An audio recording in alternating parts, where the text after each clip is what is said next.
Hi అండి, welcome to Padma kitchen. ఇవాళ recipe వచ్చేసి పొట్లకాయ నువ్వుల పొడి కూర.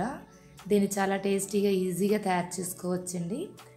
ముందుగా పొట్లకాయలను శుభ్రంగా కడుక్కొని ఈ విధంగా కట్ చేసుకోవాలి. ఇవి లేతగా ఉన్నాయి, ఎక్కడ గింజ కట్టలేదు కాబట్టి డైరెక్ట్గా కట్ చేసేసుకోవచ్చండి. అదే ఒకవేళ గింజ కట్టినట్లయితే గింజలను రిమూవ్ చేసుకొని కట్ చేసుకోవాలి. ఈ విధంగా చిన్న చిన్న ముక్కలుగా కట్ చేసుకొని పక్కన పెట్టుకొని ఇప్పుడు స్టవ్ పై బాండీ పెట్టుకొని ఒక 2 టేబుల్ స్పూన్ల ఆయిల్ని వేసుకోవాలి. ఆయిల్ వేడెక్కిన తర్వాత 1/2 స్పూన్ ఆవాలు, 1/2 స్పూన్ మినపప్పు, 1/2 స్పూన్ జీలకర్ర, 1 స్పూన్ శనగపప్పు, 3 ఎండుమిరపకాయ ముక్కలను వేసుకొని వేయించుకోవాలి.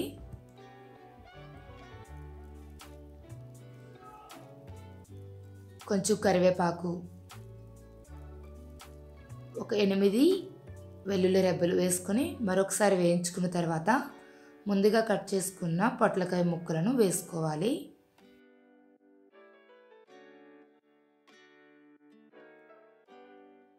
వీటిని మరొకసారి కలుపుకొని రుచికి సరిపడినంత సాల్టు, 1/2 టీ స్పూన్ పసుపు వేసుకొని అంతా కలిసేలా కలుపుకోవాలి. ఇప్పుడు మూత పెట్టుకొని లో ఫ్లేమ్లో మరో 10 నిమిషాలు కుక్ చేసుకోవాలి.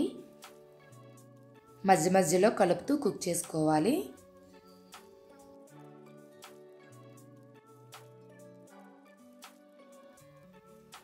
ఈ విధంగా అయిన తర్వాత ఒకసారి కలుపుకొని ఉడికిందో లేదో చెక్ చేసుకోండి. ఈ విధంగా ఉడికిన తర్వాత దీంట్లో వేయించిన నువ్వులు, ఎండుమిరపకాయలు, కొద్దిగా సాల్ట్ వేసి గ్రైండ్ చేసుకున్న నువ్వుల పొడి అండి. ఇది ఒక 5 స్పూన్ల వరకు వేసుకొని కలుపుకోవాలి.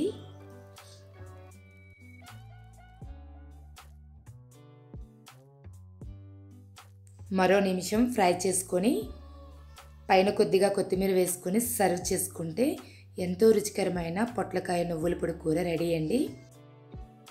మరెందుకు ఆలస్యం, మీరు కూడా ఈ రెసిపీని ట్రై చేసి ఎలా వచ్చిందో మీ ఫీడ్బ్యాక్ని కామెంట్ చేయండి. మరిన్ని వీడియోస్ కోసం మా ఛానల్ను సబ్స్క్రైబ్ చేసుకోండి. Thanks for watching.